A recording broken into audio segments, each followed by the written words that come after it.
So today I'm going to try to help you understand why Ronald Reagan is elected president in 1980. In other words, what sort of environment made conservatism appealing to a majority of Americans by the early 1980s?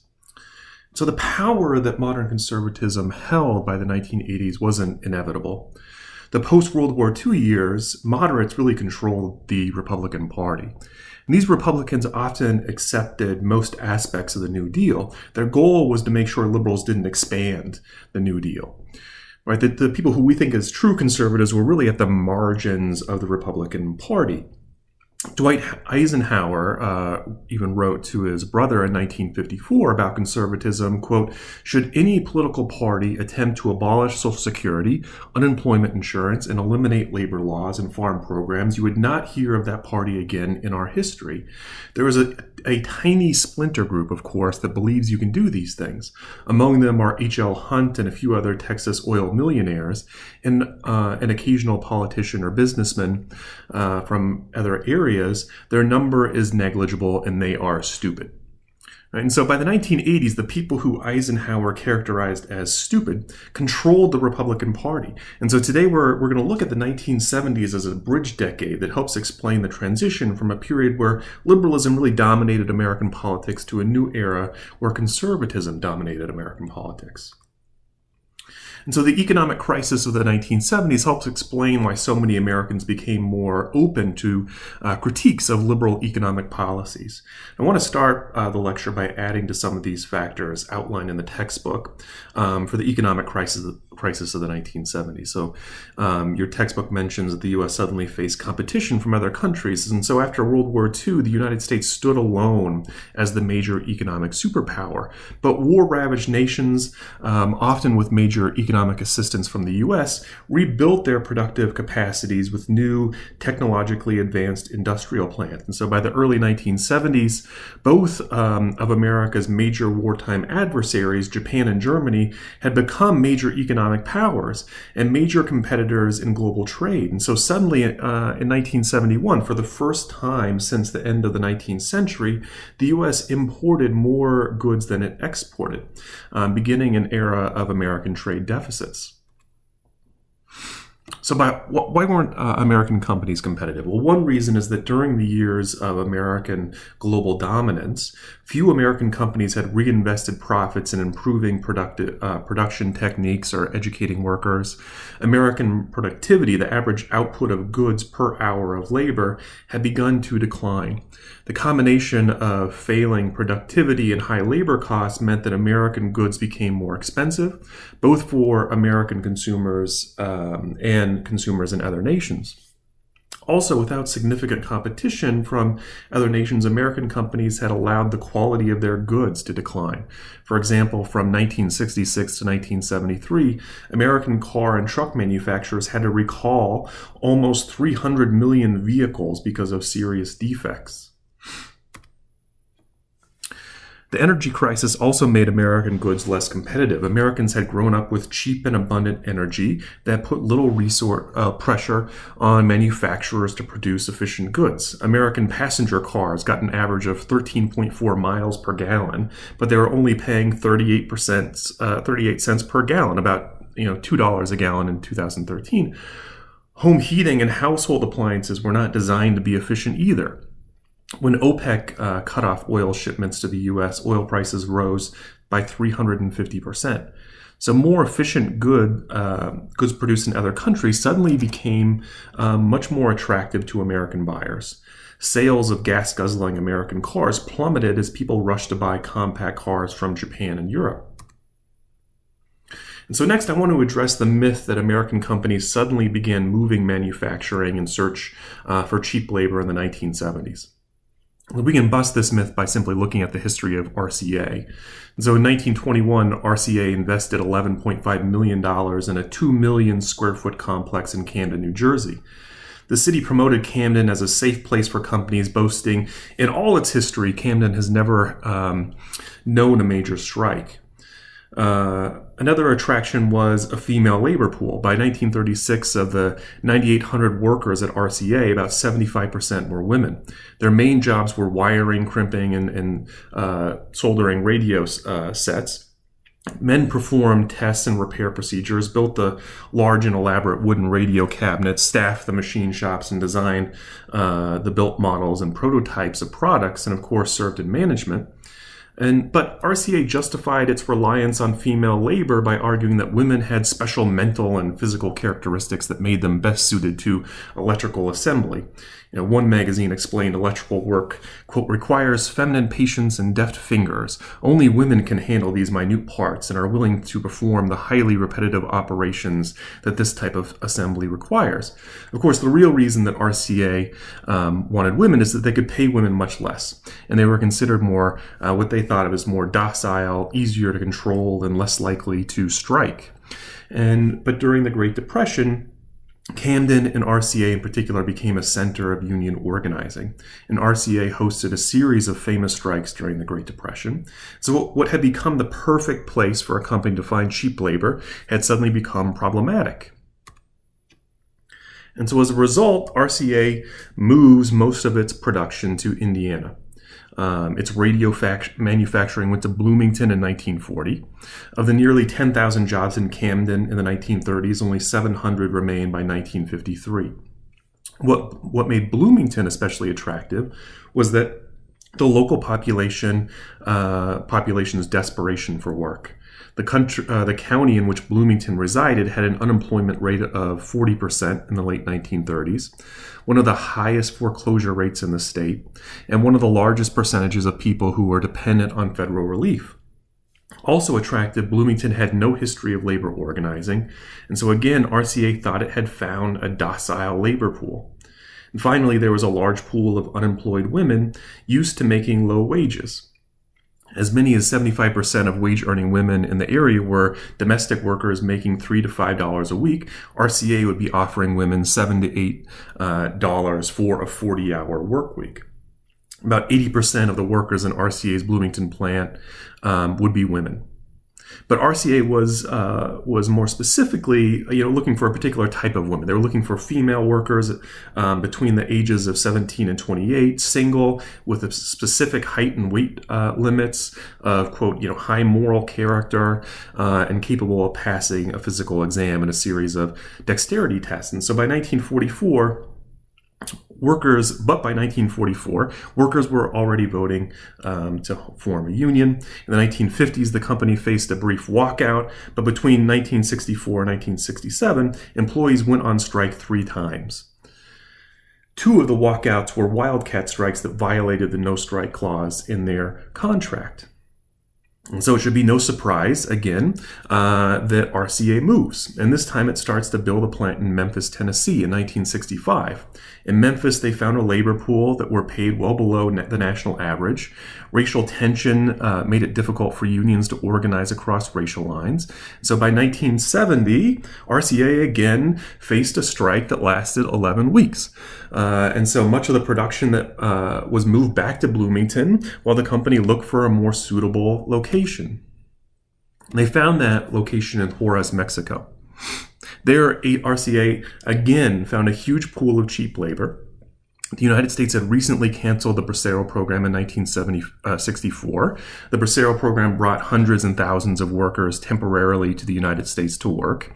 And in 1964, the program was waning. The program employed 178,000 Mexicans. And when those 178,000 people returned to Mexico and were joined by those who were in border cities already hoping to be employed in the program, there were about 250,000 people in Mexican border cities without income. Unemployment was as much as 20% in many border cities, and underemployment as much as 50%. And these conditions were joined by new laws in the 1960s that reduced tariffs on goods made outside the country, which made Juarez especially attractive to RCA. Right? So it's important to place the move of American manufacturing outside of the United States into context. Right? This is part of a long history of American companies moving in search of cheap labor.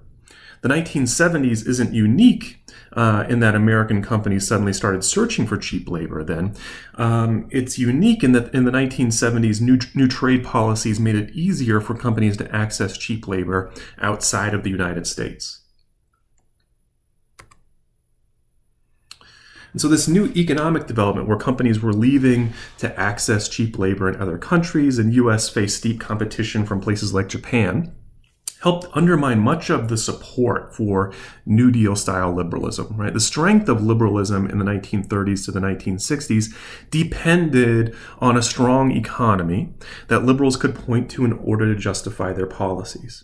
But the economic shocks of the 1970s gave conservatives an opportunity to challenge those liberal economic policies. And so as historian Judith Stein has written, quote, the weakness of liberalism in the 1960s was not its ambitious social goals, it was that liberalism lacked an economic blueprint to match its social agenda. In other words, liberalism wasn't up to the task in offering new economic policies that could adapt to the changing economic environment of the 1960s and 1970s. So also concerns that the United States was losing its place as one of the great military superpowers helped to create opportunities for conservatives.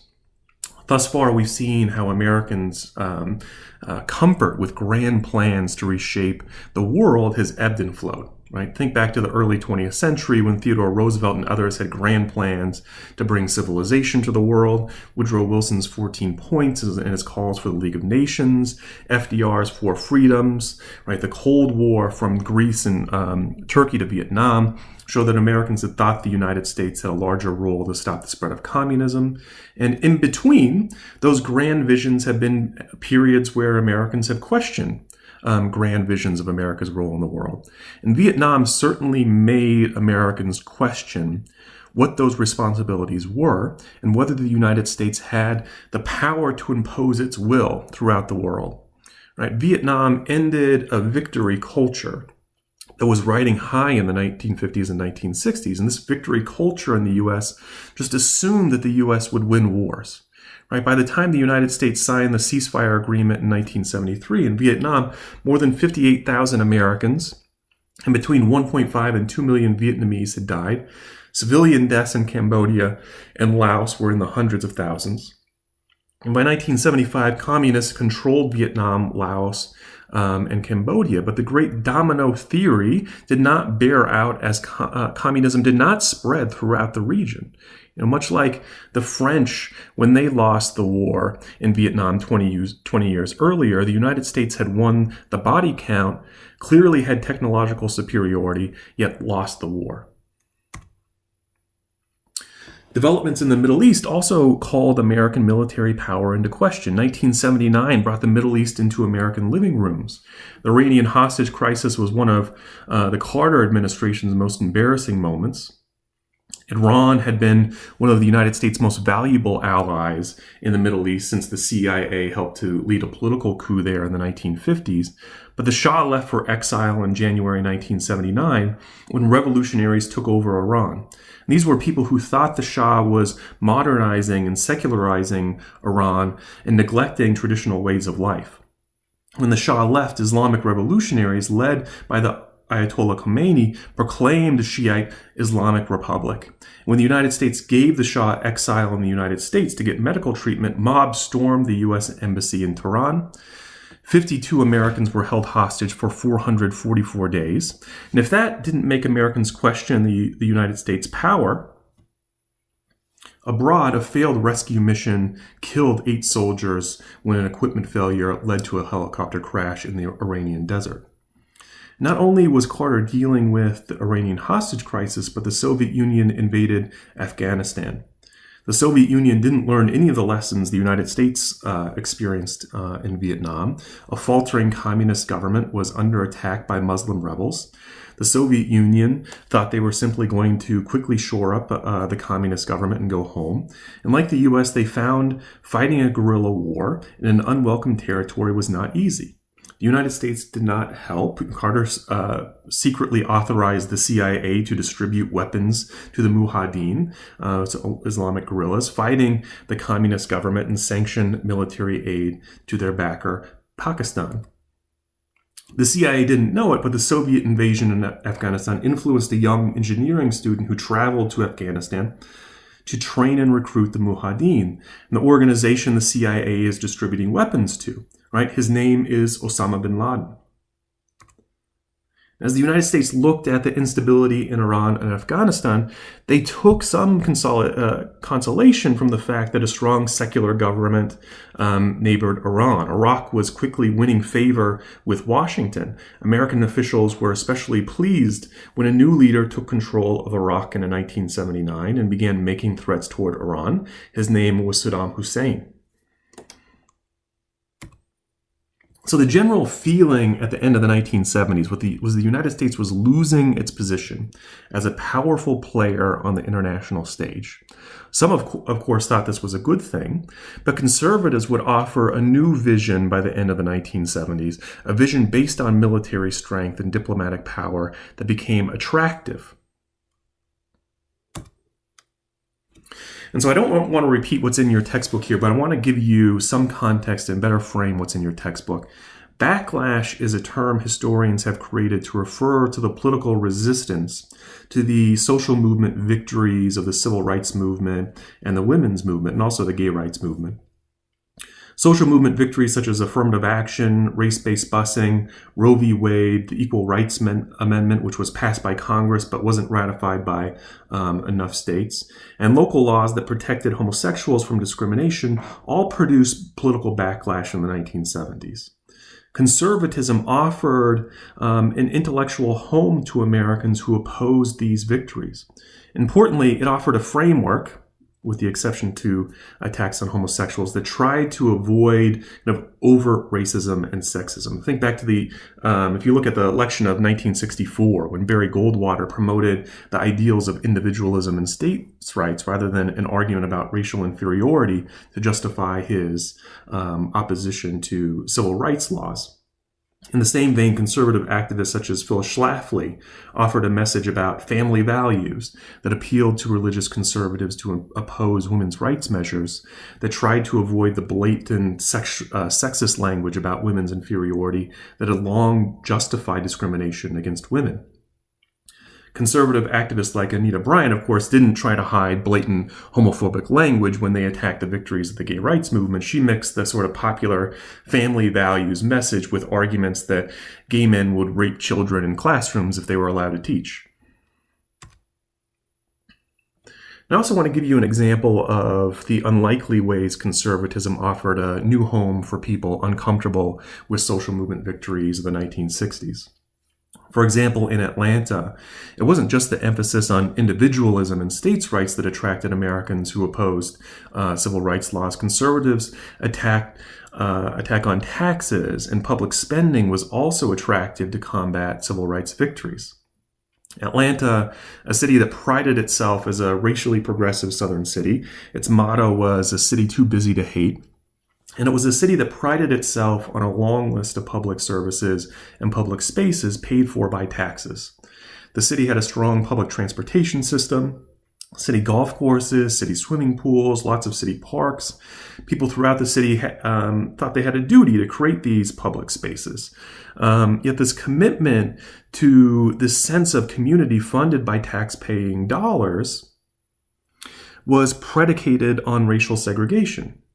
As the civil rights movement began to effectively challenge both residential segregation and the segregation of public spaces, the commitment to community and publicly funded services disappeared.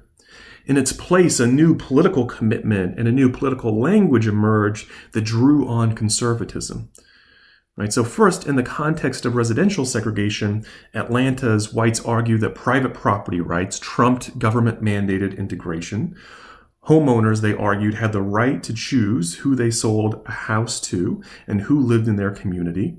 Second, in the context of public services, they argued that desegregation took public spaces away from people who actually paid taxes. The assumption here was that white people paid taxes, that only white people paid taxes, and hence had more ownership over the public services than African Americans.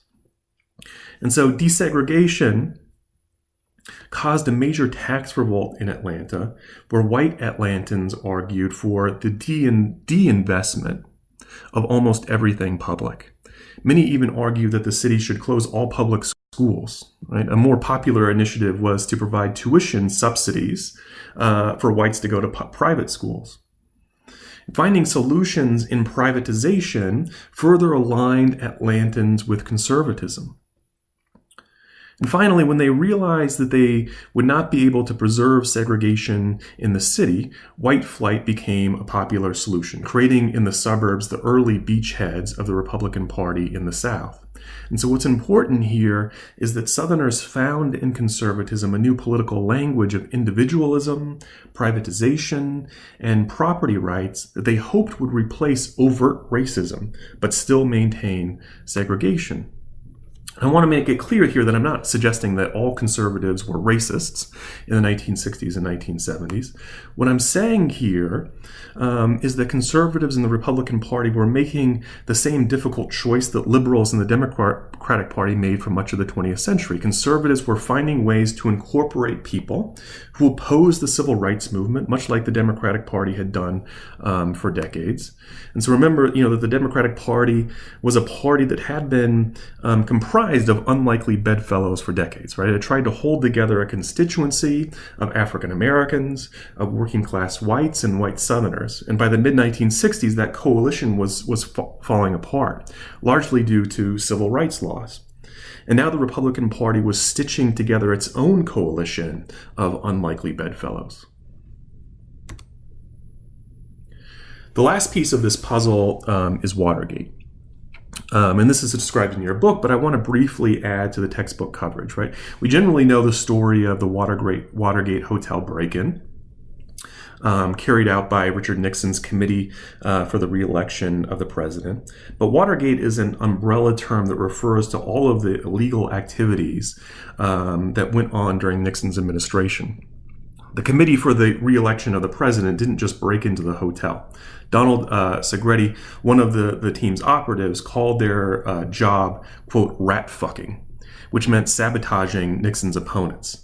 The team arranged fake rallies in their rivals' names and then told the vendors and caterers they had to reschedule in order to leave behind a trail of furious business owners. During the 1972 New Hampshire primary, the committee fabricated a letter supposedly written by opponent Edmund Muskie that insulted the state's French-Canadian population. The committee planted a spy with fake press credentials on George McGovern's press detail after failing to get a spy on his Secret Service detail. Nixon also used the IRS and Justice Department to harass his enemies and order surveillance on Ted Kennedy. He also ordered illegal wiretaps of political enemies and officials in the federal government. And when investigators started their investigation, they found even more problems within the Nixon administration. For example, investigators found that wealthy campaign contributors were basically buying ambassadorships in desirable countries. After his 1972 election, Nixon appointed 13 non-career ambassadors. 8 of them contributed a minimum of $25,000 to his campaign, and taken together, they contributed over $706,000 to his re-election. And so if you include those people who Nixon appointed after his first election, the total contribution from the class of public servants came to $1.8 million in political donations. So when Nixon resigned from office in August 1972, Gerald Ford became the first unelected president in American history. Spiro Agnew, who was elected vice president and who would have taken over, had resigned less than a year earlier following his own charges that he had accepted bribes while governor of Maryland. So all of this helped to lead to an environment in the 1970s of distrust of American officials. So this too would help conservatives' message. It would have been difficult for Ronald Reagan to mobilize support for his message that, quote, government is not the solution, it is the problem, without events like Watergate that eroded Americans' trust in federal officials. And so this is, part of the context that helps explain the rise of Ronald Reagan, the first real conservative Republican to be elected president after World War II. And so the final parts of your reading talked a bit about the New Democrats and pay particular attention to Bill Clinton. And we're going to get to that a bit more also in the next lecture, this New Democrat that forms that really pushes the Democratic Party to the center, and even it looks a bit more like conservatism. And so that's where we're going in this next lecture.